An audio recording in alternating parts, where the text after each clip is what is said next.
Whatever. Hi, I'm Raven of DIY Raven. You can call me Raven, of course. It has been such a long time, 3 months to be exact. Um, I was actually kind of in a pretty good groove, doing some lives, which I was actually quite enjoying. Actually creating this make. This is the Otis overalls.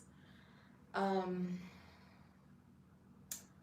the creator, the designer, her name escapes me right now, but anyway, I think they.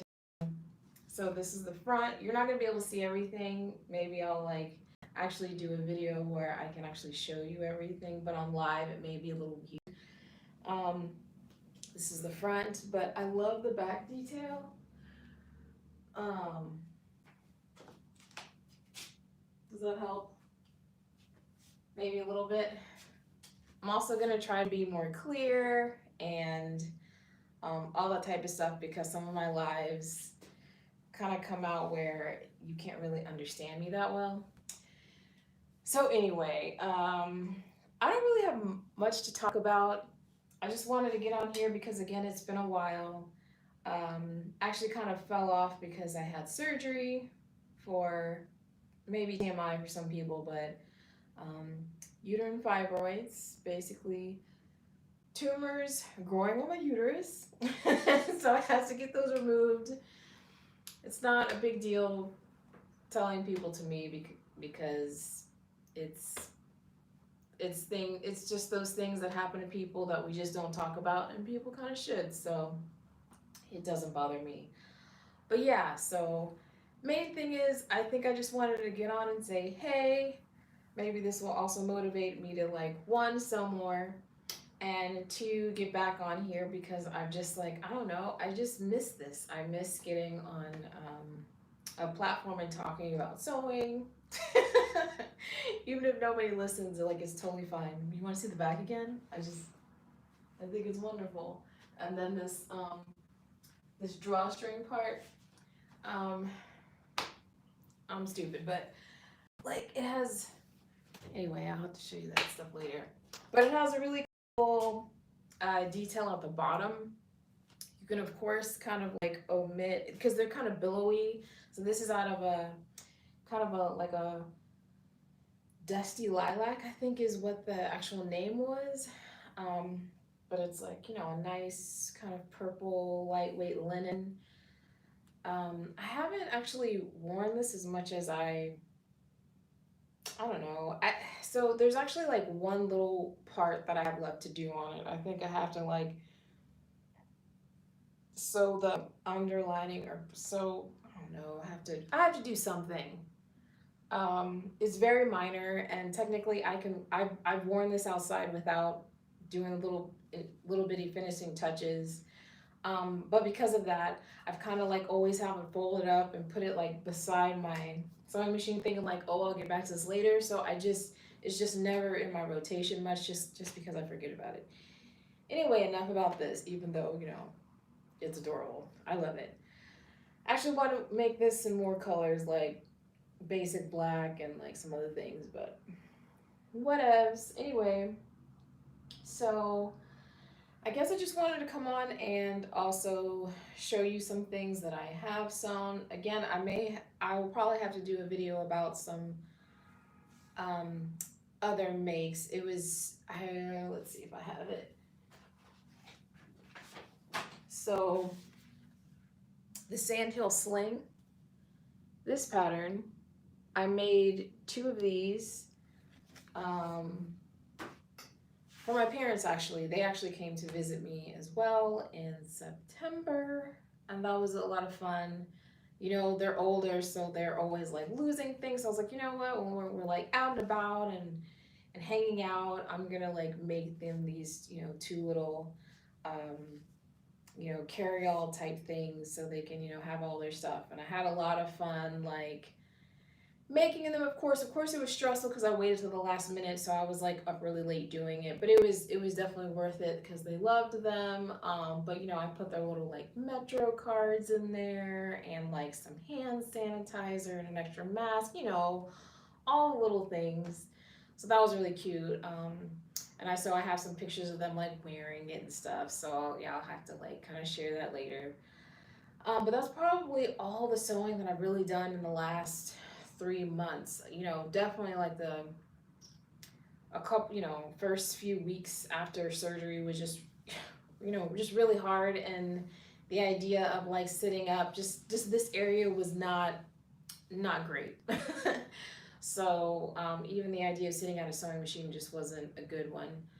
Um, and let's see what else. But so there is the pattern names of some of these things escape me, but I think I have showed this on camera once, probably during a live. True Bias. I think this is the Maeve skirt. So it's an elasticized waist. You make your own drawstring, and the pattern is actually quite versatile. So this is the shortest one because I pattern tested for it. So this is the one that I made for the pattern test. So it's like straight at the beginning, and then like you can kind of do like add the ruffles you want to. It's a very customizable pattern. It's really cute. This is actually an old bed sheet. So it's just such a rich color. It's one of those things where like I don't have a full size bed anymore, but I still have the bedding, so I used it to make this. This is the rest of it. So this is like a bag of scraps that I have because I plan on using those. But let me not get ahead of myself. So I showed this to show that I'm kind of in the middle of. Clearly, it was still summertime when I had this in mind, but I liked the kind of shorter one. I just thought it was really fun. I feel like I can still take it into fall if I actually finish it, and wear it with like black stockings and some boots. I just think it would look really super cute. But I just loved this pattern. This is a rayon from Blackbird Fabrics. Actually, I ended up getting quite a few of my fabrics from Blackbird. So I'll actually be showing you some of those that I bought for fall. This is from Blackbird Fabrics, this. And I made this version. You can make the Maeve skirt with or without a lining, and I decided to go ahead and add a lining. So I just, added black, but again, pins all in it, so we're still working on things. On that, maybe I should just dive into some of the fabrics that I got from Blackbird. I got 5 total, and I have actual plans for them.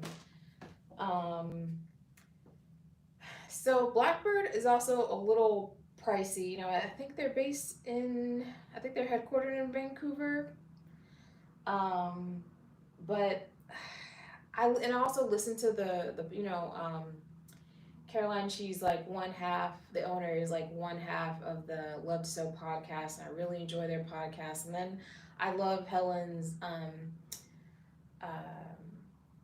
her pattern line too. So it's just kind of like a win-win. I think I have yet to like create using the fabric from Blackbird to create a Helen's Closet make. It's kind of like the trifecta. Anyway, but what I really appreciate about Blackbird is, they come on and they have like different lives and stuff, and like really show you like how the fabric moves and all that, because clearly you can't be there to like pick up the fabric and really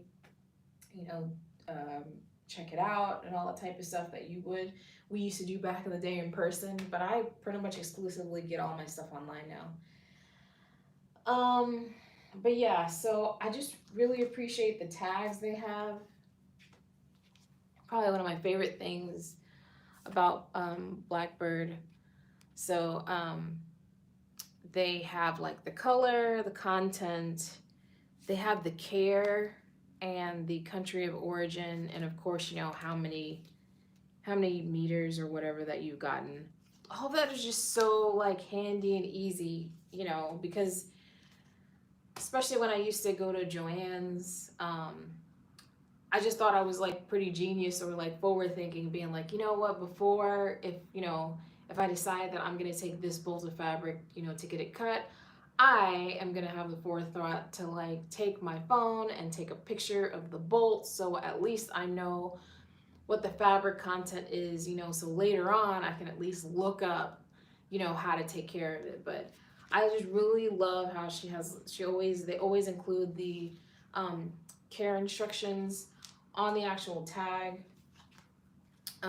So you can just, you know, I have plenty of these that I've kept just for that very reason. Or sometimes you're just like, what was that fabric again? And then like if you keep these, you always have it. So it's just little things like that that just really, I don't know, it's a step up. So anyway, I may as well just show you this fabric first. So this is also a rayon. It's only 1 yard, but I thought it was really beautiful. I actually plan to make the true bias, you know, the camisole that we all make. um, it like it only takes about 1 yard for me, so I got this rayon. I thought this was very fall appropriate, you know, very like dark navy and kind of like a deep, you know, rich ruby red. Um, I also got 1 yard of this, which, you know, I think is also very fall appropriate. And I love me some green. I feel like green is just one of those colors where it can be a little tricky because some greens are just not so cute and nice. So you've got like kind of two greens going on, and you know, kind of like these black silhouettes of like vegetation and flowers and whatnot. I thought it was really pretty. Um, Also, I will say I clearly I'm a Blackbird fabric stan, but I will say that I really appreciate how on the website um, they will obviously tell you the care and information, all the stuff they include on the tag anyway, but they also give you like recommended patterns and such. So it kind of gives you an idea of just like what could I do with this fabric, you know, and showing you like, and they're all indie patterns that they like show you, so give you the options for. So I really like that a lot. So anyway, this is another future camisole. Um, Honestly, I was thinking about workwear mostly. Um, I only go on once a week these days, but I'm just like, I have nothing to wear, and my weight has kind of fluctuated a little bit, so there are just some things that just kind of don't fit anymore. So I'm like, you know what? I need to make some things that like look nice that I could wear to work, but I would be happy wearing like not to work. Anyway, my next fabric is it's a 7 ounce linen, and in my mind I have the idea to make the Palisade pants. They are elasticized in the back, and like there's like I've showed them. Do I have them near? I guess not. I should have really organized this better, but um, they're really cute. Anyway, so and these are all patterns that I own and I've already made before. So I was a little. I tried to be have a little forethought and be like, you know what, if you're gonna buy these like expensive fabrics, the least you could do is shop from your like actual pattern stash, you know. So I felt like I was like at least being economical like in like one way. So anyway, again, just like I just love how fall ready it is and how rich it is, and color wise, I think I got 2 yards of this. Yeah, the color is pine. But honestly, I kind of got these to like mix and match. So I mean, I don't know. I think it could be cool with like this as a camisole and these as pants or trousers. And then, I mean, come on, I'll just I'll just be like foliage from head to toe. Um, so there's that. Then I also got, so this is 6 ounce hemp and organic cotton denim. So the weight is just about like the other one. Um, you know, it's basically a very lightweight denim, making the same pants. Again, also being able to coordinate with these two. I mean, how can you go wrong? And then the last one I got, ooh, yeah, and I see the pattern, so actually let me get the pattern.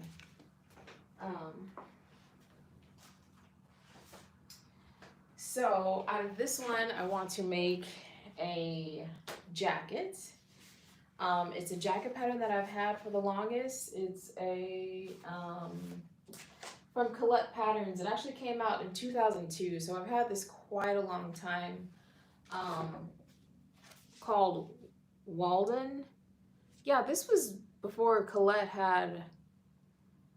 I forgot what her subscription service is now, but when she used to have like her pattern collection. So, is there a better picture? I guess not. That's the thing about these lives, like you gotta come on with like all of your stuff like right now, because I can't be like, if you just look at this picture right here, I can't pop it in because it's live. But it's basically just a little coat jacket pattern, the Albion. I've never made this, but I figured that this would be a really good time, and it's both, you know, men's wear, women's wear, you know, whatever. It's quite genderless. So this material is actually quite lightweight. It's a dry waxed cotton canvas in the color walnut. And it's 3 meters of it. So I just thought this would be really beautiful. And I like the kind of, well, it says dry wax, but it does have a nice dry hand to it. I guess with like waxed cotton canvas, you know, you're not really supposed to get it. Well, I guess it's water repellent. I know like regular waxed cotton canvas, like it's water repellent, but this is dry waxed cotton canvas, so I don't even know what that means. But it's literally like, do not use warm water or hot water on this product at any time. Do not dry clean. Do not machine wash. Do not tumble dry. These processes will strip the wax finish. So it's like, I guess I don't pre-wash this. I guess I don't wash it ever. Part of me is actually okay with that because, like, cool, it's like one less thing I have to do. But this is definitely a pattern I haven't tried yet. But, you know, the thing about jackets and such, you know, I feel like you have a little bit of grace because, you know, they're supposed to be a little bigger anyway. And I plan to make it a hair bigger because this is it's gonna be unlined. So, and this is not really the thickest material, so this is gonna be probably more like a sheath. It's gonna be just a cute jacket, but I intend on wearing like layers under it, so it'll have to be bigger anyway. So, yeah, so those are my new and latest fabrics, and honestly, I don't plan on buying any other new fabrics for the rest of the season because one, I'm not worthy, because I have other fabrics that I just had to have and still haven't used. So yeah, those things will just have to wait until I make these items, which is almost like, you know, a capsule wardrobe in itself. At least a really strong start of one.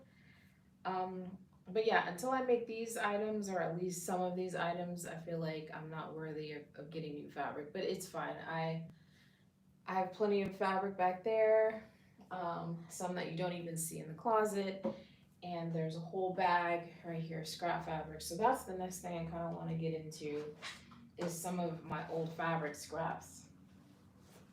So, I don't know about anybody else, but I just have a really hard time. Let me have a sit down. I have a very hard time getting rid of fabric scrap.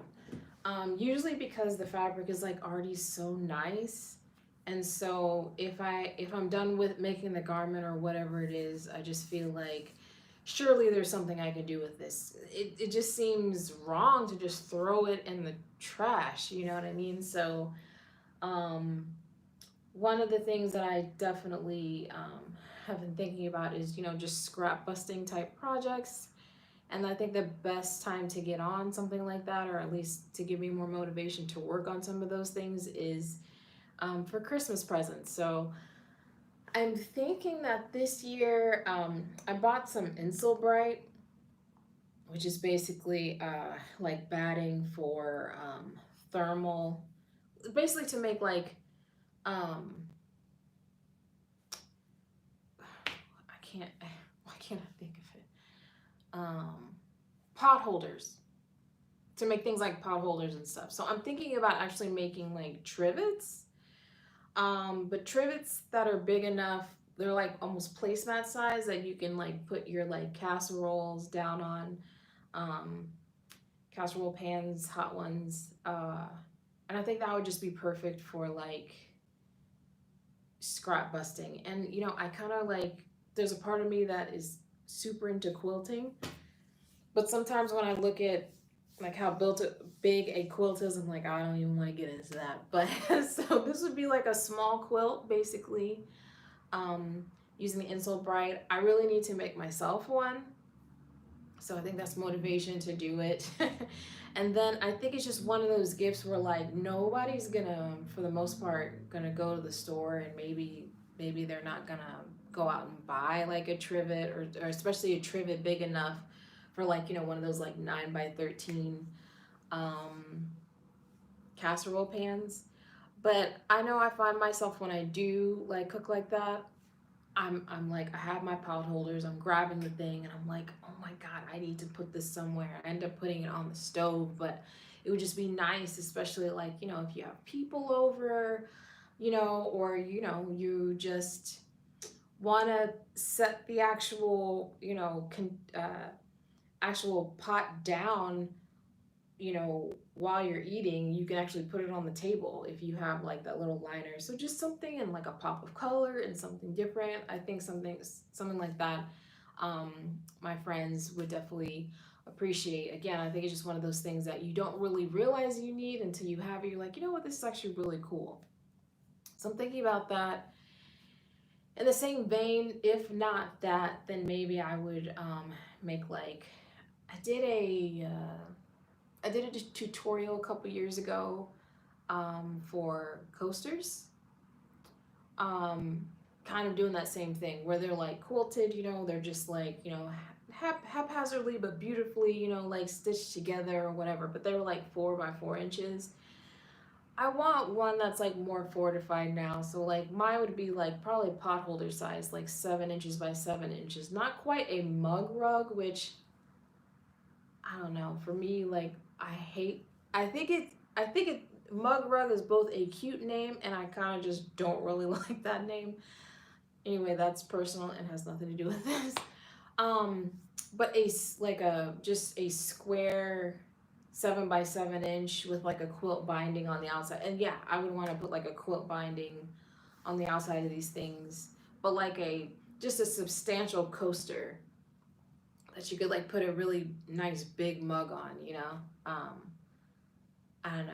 So I don't know. It's just think like scraps and coasters and things like that. It just makes me think of like fall and Christmas and gift giving. Um, Last time I did the coasters, and they were the 4 inches by 4 inches. I didn't bind them. I didn't do a quilt binding on them. I think that's just a really small size to do that anyway. And also, I gave them like four in a little packs. So everybody I gave coasters to, they had like uh, their gift consisted of four. If I did it this time around, because of the size, and it would be like, I don't know, I think a little more plush now. Um, I think I would just like kind of do one for everybody, but I think also too, because I think one of something really unique is kind of cool, but if you have four of them, then I think you kind of like start messing with people's decor. That that may not be the thing they're going for. But if you have like just one, I think it's kind of like, oh, this is something unique and all type of stuff. So I'm not trying to furnish people's homes in their kitchenware, just trying to give them like a little something. So anyway, that is that. So I think I pretty much hit all the points I wanted to talk about. This is not sewing related, but I just want to mention it just because I'm excited about it. I recently got into soap making. So if anybody else has gotten into soap making or something, like different like that, please share. I just like to see what other people are very into. I just love working with my hands. I kind of like I like digital stuff, and like coding and newfangled things, but I just really like analog and like, growing things and making things from scratch, baking, cooking, old recipes. That stuff really gets me going. So anyway, thank you everyone. Some of you have like kind of popped in and popped out. Hey, thanks for stopping by. I already have one thumbs up, so don't know who you are. Love you. Thank you. um, but yeah, so hey, we're under 30 minutes. Okay, so anyway, yes, let me keep it under 30 minutes. Thank you so much for stopping by. I will see you around on the next one. Oh my god, 2 people, hey! Okay, anyway, let me get out of here. Appreciate you guys. It's always fun. And I'll see you next time. Bye!